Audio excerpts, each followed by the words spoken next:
Bueno, pues en este video vamos a hablar acerca de evaluación de proyectos y algunos conceptos básicos. Primero que nada, ¿qué es un proyecto de inversión?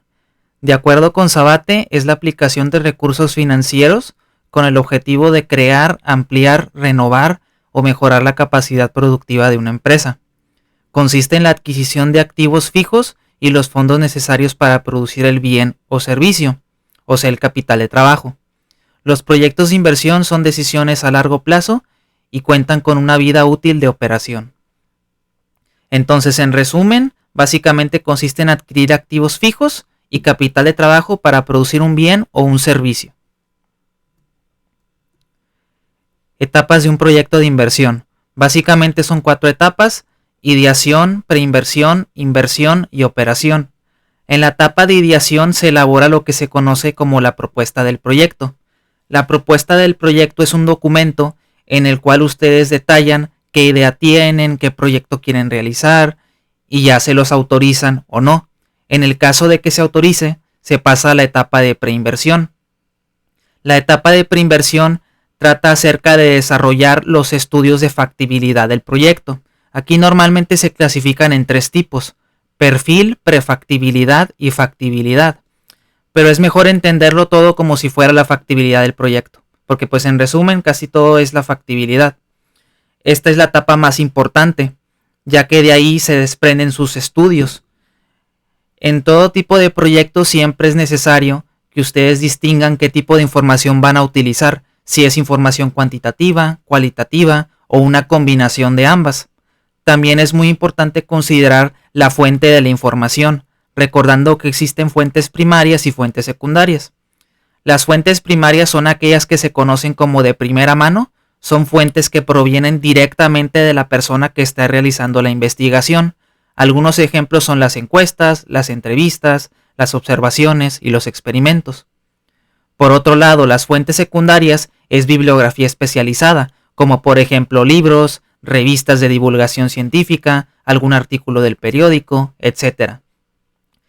Y básicamente la diferencia principal entre una fuente primaria y una secundaria es que las secundarias sirven para interpretar a las fuentes primarias.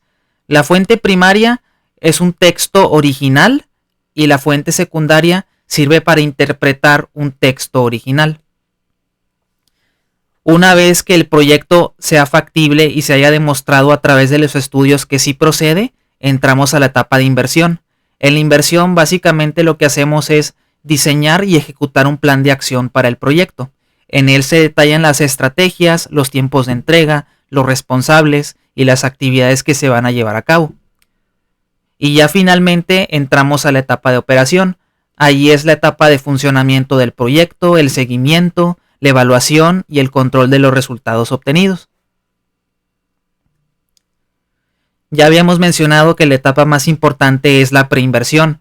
En la preinversión ustedes tienen que realizar todos sus estudios y existen varios tipos de estudios de acuerdo con el proyecto. Normalmente tenemos el estudio de mercado, el estudio técnico, el estudio organizacional, legal y financiero. El estudio de mercado consiste en el análisis del consumidor y la demanda del mercado, así como el análisis de la competencia y los proveedores.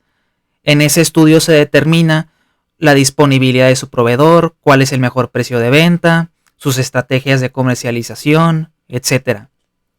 En el estudio técnico se analizan los recursos que van a utilizar en el proyecto, el tamaño y la localización óptima del mismo. El estudio técnico es un análisis de recursos y de competencias. Posteriormente tenemos el estudio organizacional, es el análisis de los sistemas y procedimientos administrativos del proyecto. En el estudio legal se analizan los contratos mercantiles y el marco regulatorio. A lo mejor hay ciertos proyectos que están sujetos a obligaciones fiscales, a cierta normativa, y es muy importante tener en consideración eso. Y ya por último tenemos el estudio financiero, que es el análisis de la viabilidad financiera del proyecto. En él hacemos las proyecciones de los flujos de caja y determinamos si vamos a obtener una ganancia o una pérdida. Normalmente la evaluación de proyectos se centra únicamente en el estudio financiero, casi siempre ese es el más importante, pero en un estudio completo sí es necesario considerar todos los demás estudios. Para fines académicos, normalmente se usa el estudio financiero. Normalmente lo único que se hace es proyectar los flujos de caja y en base a ciertas técnicas determinamos si el proyecto es viable o no. Y bueno, y entrando un poquito más en contexto sobre los conceptos principales que tienen que dominar, primero que nada tenemos la inversión inicial. La inversión inicial es el desembolso inicial del proyecto y consiste en el costo de adquisición de sus activos y los gastos necesarios para ponerlos en marcha. Normalmente los costos siempre son capitalizables, es decir, se realizan con el objetivo de generar flujos de efectivo durante la vida útil del proyecto. Es por eso que su inversión inicial se va a recuperar con los flujos de caja que ustedes estén proyectando. Adicionalmente a esto, también debemos de considerar el capital de trabajo y el flujo de efectivo proveniente de otras actividades, tales como la venta de activos fijos. Entonces, su inversión inicial está compuesta por el costo de sus activos, el capital de trabajo y otros flujos de caja que sirvan para generar ventas. Con respecto a los flujos de caja, esa es la parte principal de todo proyecto. Nosotros tenemos que hacer una proyección a futuro de nuestras entradas y salidas de efectivo. Los flujos de caja no son utilidades netas ni beneficios, son sobrantes o faltantes de efectivo. Normalmente existe mucha confusión porque se piensa que los flujos de caja son utilidades netas, pero la realidad es que no es así. Recordando que el estado de resultados en realidad son registros contables y no necesariamente las ventas o los costos y gastos que vean reflejados ahí significa que los tienen en efectivo o que los desembolsaron. Entonces los flujos de caja es mejor visualizarlo como sobrantes o faltantes de efectivo. Y la forma de calcularlo es muy sencillo. Simplemente agarramos las entradas y les restamos las salidas. Las entradas de efectivo son los ingresos cobrados en efectivo, es decir, las ventas que ya tienen en su bolsillo, y las salidas son los pagos realizados en efectivo, todos los costos y gastos que efectivamente ya pagaron. Y dentro de este flujo de caja se pueden dar tres situaciones. Podemos tener un sobrante, un faltante o estar en equilibrio. Cuando las entradas son mayores que sus salidas, tenemos un sobrante de efectivo. Si las salidas son mayores a las entradas, existe un faltante, y si las entradas son iguales a las salidas, estamos en el punto de equilibrio. Y bueno, ustedes se han de preguntar, pero ¿cómo calculamos los flujos de caja? Los flujos de caja se calculan mediante un pronóstico de entradas y salidas de efectivo, y es por ello que el flujo de caja representa una serie de cantidades obtenidas en el futuro. Para fines comparativos de un proyecto, lo que se hace es agarrar los flujos de caja y descontarlos para saber cuánto valen el día de hoy. Precisamente como es un pronóstico, son estimaciones a futuro, yo no puedo calcular el proyecto o ver qué tan viable es en base a eso. Yo tengo que traerme los sobrantes o faltantes de efectivo a pesos del día de hoy, y eso se hace mediante algo que se conoce como tasa de descuento. La tasa de descuento es un porcentaje que sirve para traer a valor presente los sobrantes o faltantes de efectivo. La forma de calcular la tasa de descuento es en base al riesgo del mercado o otras alternativas de inversión y a los costos del financiamiento. Los costos del financiamiento es cómo se obtiene el dinero, que básicamente es a través del capital del inversionista y pasivos bancarios. Y bueno, ¿de dónde viene ese concepto que nosotros tenemos que tener el valor de los flujos de caja en tiempo presente? Viene del valor del dinero en el tiempo. Nosotros tenemos que entender que el dinero es un activo que tiene un efecto multiplicador, es decir, sirve para generar más dinero. Entonces lo que estamos tratando de decir es que el valor del dinero cambia con el paso del tiempo, y esto se debe a dos razones: el poder adquisitivo de compra, también conocido como inflación, y el poder de invertir el dinero el día de hoy para generar un rendimiento futuro. De ahí se origina el dicho de que el dinero actual vale más que el futuro, porque ustedes tienen la oportunidad de invertirlo ahorita y generar un mayor rendimiento.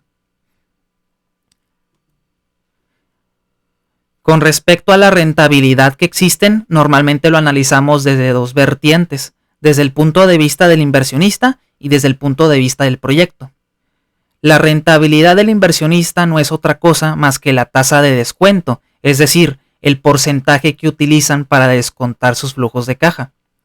A la tasa de descuento también se le conoce como costo de capital, costo de oportunidad o tasa mínima de rentabilidad. Entonces ya habíamos dicho que la tasa de descuento se utiliza para calcular en valor presente los flujos de caja. Entonces si a los flujos de caja, es decir, a los sobrantes o faltantes de efectivo, le restamos la inversión inicial, obtenemos algo que se conoce como valor presente neto. El valor presente neto mide la ganancia del inversionista expresada en términos absolutos, o sea, en pesos.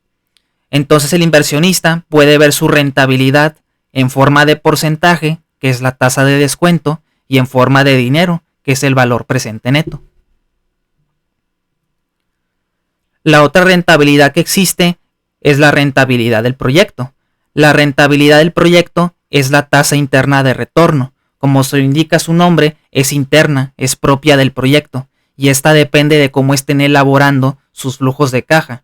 Si tienen pronósticos muy optimistas, pues la tasa interna de retorno va a salir muy alta. ¿Qué nos indica la tasa interna de retorno? Nos indica el punto de equilibrio del proyecto, en donde sus entradas son iguales a sus salidas de efectivo, por lo tanto no están ganando ni perdiendo nada. Mide la rentabilidad del proyecto expresada en términos relativos, es decir, en porcentaje, y en base a esa tasa interna de retorno se decide si el proyecto es rentable o no. ¿Cómo podemos saber si es rentable o no es rentable?